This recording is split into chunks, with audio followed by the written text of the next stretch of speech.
how their experiences in schools, their experiences in police, how that was informed by reading books in African American history.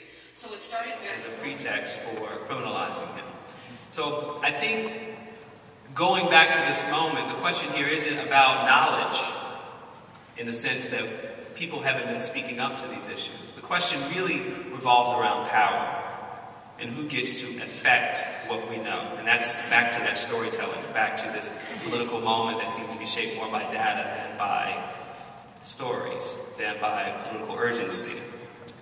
I wanted to give you a taste of two encounters, one happening in New York and one in Brooklyn, that again situate your mind's eye to the flatness of the moment we're in, and the argument that I'm trying to make is that Stop and Frisk is not only inevitable based on this early encounter with the black migrant in these modern urban places like New York City, but that what has changed? And I think that's the question that I would have to wrestle with. Black New Yorker George Fald wrote a letter to James Weldon Johnson, the executive secretary of the NAACP, in 1922. He identified himself as a law-abiding citizen. Fald reported that numerous instances of police misconduct had been going on for some time, not only in the station house but on the street. I can recall, he wrote, several instances in which I have been an eyewitness. He described one scene where a police officer searched a youth at gunpoint, perhaps not more than 3 blocks from here, in the hallway of a building at West 137th Street.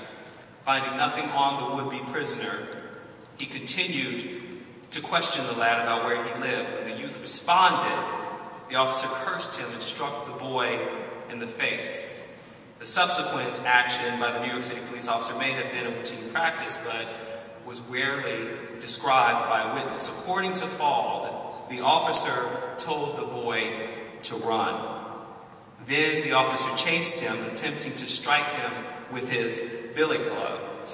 The officer then drew his revolver again to shoot and changed his mind. So you think about and hear what happened to Marley Graham just 2 weeks ago, and you not only hear echoes of the past, but you wonder what's past and what's present.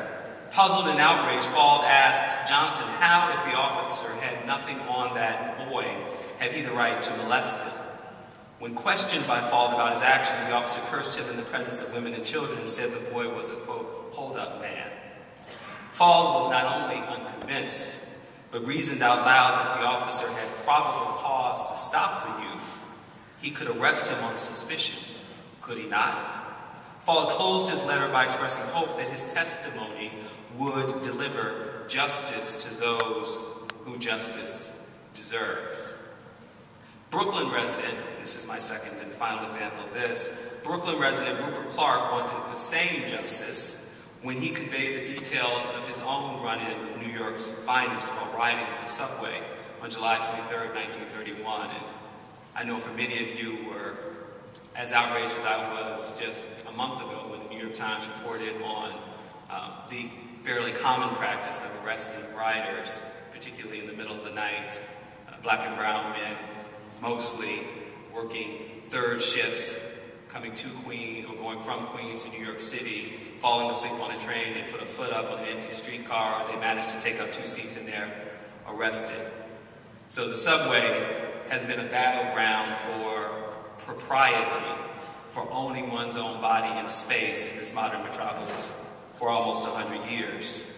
According to correspondence between Rupert Clark and NAACP officials and an affidavit submitted to New York City Police Commissioner, Clark was sitting in a corner with 2 empty seats near him when this man, on entering the subway car, promptly sat next to me, pushed my leg violently, and ordered me to close them.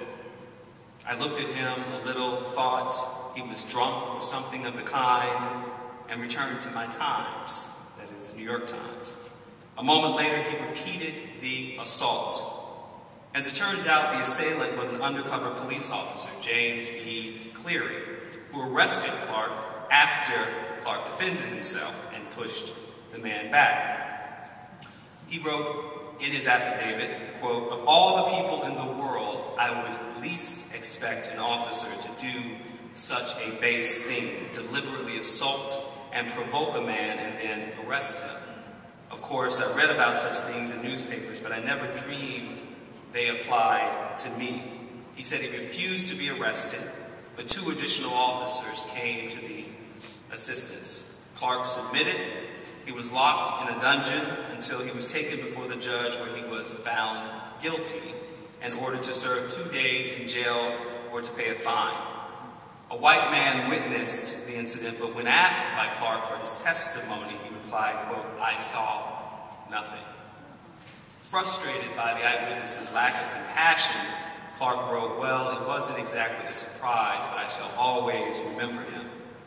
Without enough money for a lawyer, Clark, a postal worker, unwillingly paid the fine instead of fighting it. Figuring that his case was closed, he wanted the NAACP to know about Cleary because he suspected he would attempt this base trick on other of my people. Little did he know.